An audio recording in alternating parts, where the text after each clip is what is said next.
सबसे पहले बात करते हैं नेतन्याहू की बेइज्जती की, जो इतनी बड़ी है कि इतिहास में इसे याद रखा जाएगा। साथ ही गजा को लेकर एक बड़ी अपडेट सामने आई है जो पूरे क्षेत्र की राजनीति को हिला देगी, और यह अपडेट जानना हर उस इंसान के लिए जरूरी है जो सच्चाई से रूबरू होना चाहता है। इसके अलावा ईरान ने $25 बिलियन की एक ऐतिहासिक डील कर ली है, जिसके बाद मिडिल ईस्ट के जितने भी देश ईरान के खिलाफ सोचते थे उनके पैरों तले जमीन खिसक गई है। और सबसे अहम बात, इजराइल की आईडीएफ ने हमास के एक सीनियर अधिकारी को निशाना बनाया है। यह अधिकारी कौन था और इजराइल के खिलाफ उसका योगदान क्या था, यह भी आज आप जानेंगे। तो आज की खबरें बहुत ज्यादा अहम हैं, हर पॉइंट को ध्यान से सुनिएगा। और हां, अगर आप चैनल पर नए हैं तो वीडियो को लाइक करके चैनल को सब्सक्राइब जरूर कर दीजिए। साथ ही इस जंग में आप किसके साथ खड़े हैं, इजराइल या फिलिस्तीन, कमेंट करके बताइए। आपकी उंगलियों से टाइप किया गया हर शब्द कहीं ना कहीं ऊपर वाले तक जाता है।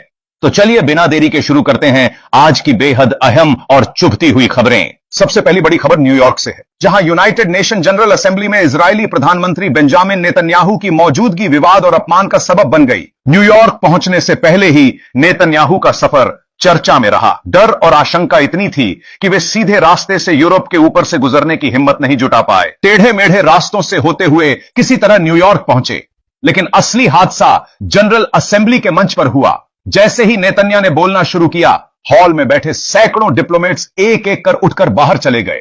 यह सिर्फ विरोध नहीं बल्कि सामूहिक अपमान था। दुनिया ने साफ कर दिया कि अब नेतन्याहू के बयानों में कोई भरोसा नहीं बचा।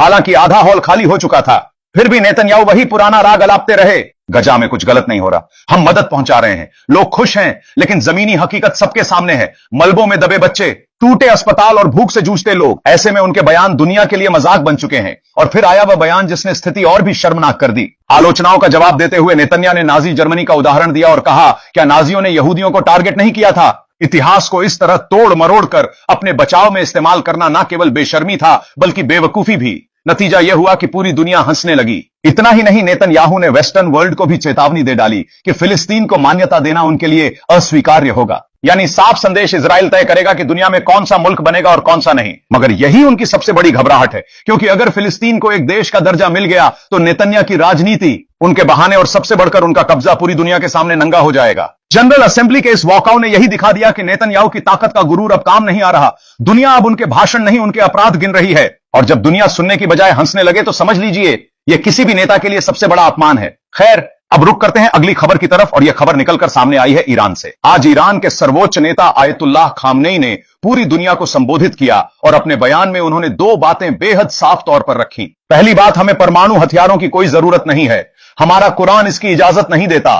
परमाणु हथियार इंसानियत और मानवता को खत्म करने वाले हैं, इसलिए हम कभी ऐसा हथियार नहीं बनाएंगे जो हमारी शरीयत और हमारे ईमान के खिलाफ हो। यह बयान सुनकर दुनिया को थोड़ी राहत जरूर मिली, लेकिन उसी के तुरंत बाद खाम ने दूसरी और कहीं ज्यादा तीखी बात कह दी। उन्होंने साफ कहा, हम हथियार नहीं बनाएंगे, लेकिन यूरेनियम के मामले में कोई समझौता नहीं होगा। हम यूरेनियम भी खोदेंगे, न्यूक्लियर प्लांट भी लगाएंगे और उससे ऊर्जा भी पैदा करेंगे। परमाणु ऊर्जा हमारे देश के लिए एक बुनियादी जरूरत है और इस पर किसी की दखल अंदाजी बर्दाश्त नहीं की जाएगी। यानी खामने का संदेश दो टूक था। हथियार और ऊर्जा अलग चीजें हैं। हथियार बनाना धर्म और इंसानियत के खिलाफ है, लेकिन ऊर्जा बनाना ईरान का हक है। और इसमें अगर किसी को आपत्ति है तो वह अपनी आपत्ति अपने पास रखें। अब जरा सोचिए, यह बयान ऐसे समय पर आया है जब पश्चिमी देश लगातार ईरान के न्यूक्लियर प्रोग्राम पर संदेह जता रहे हैं और उस पर दबाव बनाने की कोशिश कर रहे हैं। और इसी बीच एक और बड़ी खबर सामने आई है। रिपोर्ट्स के मुताबिक ईरान ने रूस के साथ लगभग $25 अरब की एक मेगा डील साइन की है। इस समझौते के तहत रूस ईरान में करीब 4 नए न्यूक्लियर पावर प्लांट बनाने जा रहा है। इतनी बड़ी डील का असर तुरंत दिखाई दिया। दुनिया भर के रणनीतिक हलकों में हलचल मच गई, क्योंकि रूस जिस तरह ईरान के साथ खड़ा है वह न केवल इजराइल के लिए परेशानी का सबब है बल्कि अमेरिका के लिए भी बड़ी चुनौती है। अमेरिका को डर यही है कि अगर ईरान अपने पांव पर खड़ा हो गया तो पश्चिम एशिया में उसकी दशकों पुरानी रणनीति और राजनीतिक बढ़त पूरी तरह उलट सकती है। यानी संक्षेप में खामनेई का संदेश साफ था, हथियार नहीं लेकिन ऊर्जा पर कोई समझौता नहीं। और रूस जैसी ताकतवर पार्टनरशिप से यह साफ हो गया है कि ईरान अब पीछे हटने वाला नहीं है। खैर, अगली खबर फिर यूनाइटेड नेशन जनरल असेंबली से जुड़ी है। नेतन्याहू ने वहां कहा, हम बंधकों को भूले नहीं हैं, हम उन्हें आजाद करवाएंगे, वे हमारे दिलों में रहते हैं। बात सुनने में भावुक लगी, कैमरे के लिए सही भी लगी, लेकिन असली सवाल वहीं का वहीं है। अब तक किया क्या? कौन सा ठोस कदम उठाया जिससे लगे कि वाकई बंधकों की रिहाई के लिए कुछ किया जा रहा है? इजराइल के लोग खुद सड़कों पर हैं। बंधकों को आजाद करो की गूंज चौकों और स्क्वायर तक फैल चुकी है। यह सिर्फ नारे नहीं, असल दर्द है। लेकिन उसके जवाब में सिर्फ मंच से भाषण, वही पुरानी लाइनें और प्रेस कॉन्फ्रेंस। तो सवाल साफ है, क्या कूटनीति बदली? क्या किसी तीसरे देश से मध्यस्थता कराई? क्या कोई दबाव ऐसा बनाया जिससे नतीजे निकले?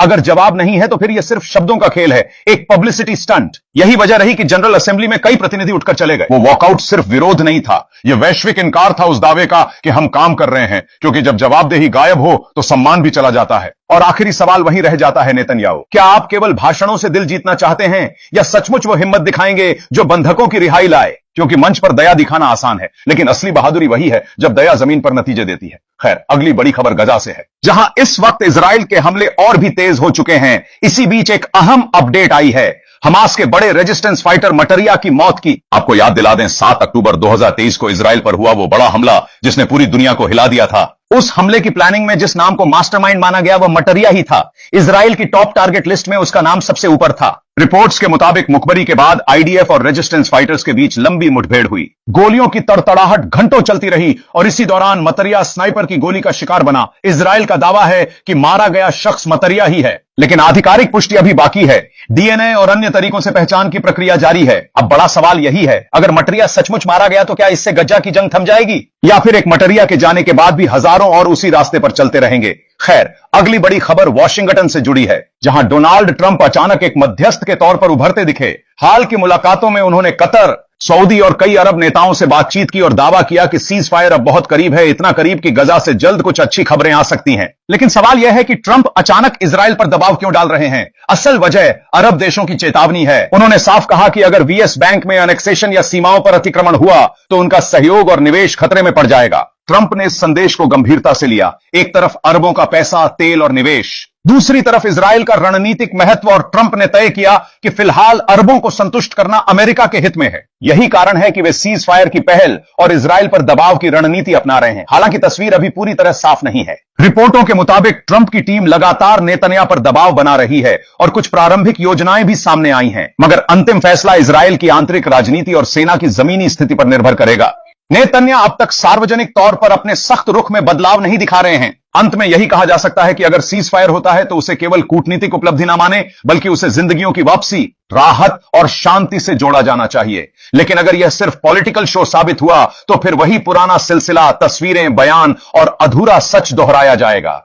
खैर, अब अगली खबर की ओर बढ़ते हैं। खामेनेई ने एक अजीब धमकी दी है जिसने पूरी दुनिया को हिलाकर रख दिया है। खामेनेई ने कहा कि भले ही हम न्यूक्लियर प्लांट बनाएं या न्यूक्लियर हथियार ना बनाएं, लेकिन एक बात याद रखना, अगर हमारे ऊपर कोई खतरा हुआ या हमें कोई दिक्कत हुई तो आने वाले समय में मुसीबतें मिडिल ईस्ट में बाकी देशों के लिए बढ़ जाएंगी। भले ही सुनने में यह बात हल्की लगे, लेकिन इसका वजन बहुत ज्यादा है और इसे भूलना बिल्कुल नहीं चाहिए। तो दोस्तों, यह थी आज की बड़ी खबर। आपको हमारी यह जानकारी कैसी लगी हमें कमेंट करके जरूर बताइए। अगर वीडियो पसंद आया हो तो इसे लाइक कीजिए, अपने दोस्तों और ग्रुप्स में शेयर कीजिए और हमारे चैनल को सब्सक्राइब करना बिल्कुल मत भूलिए, ताकि आने वाली हर नई खबर सबसे पहले आप तक पहुंचे। मिलते हैं अगली अपडेट में, तब तक के लिए धन्यवाद और जुड़े रहिए हमारे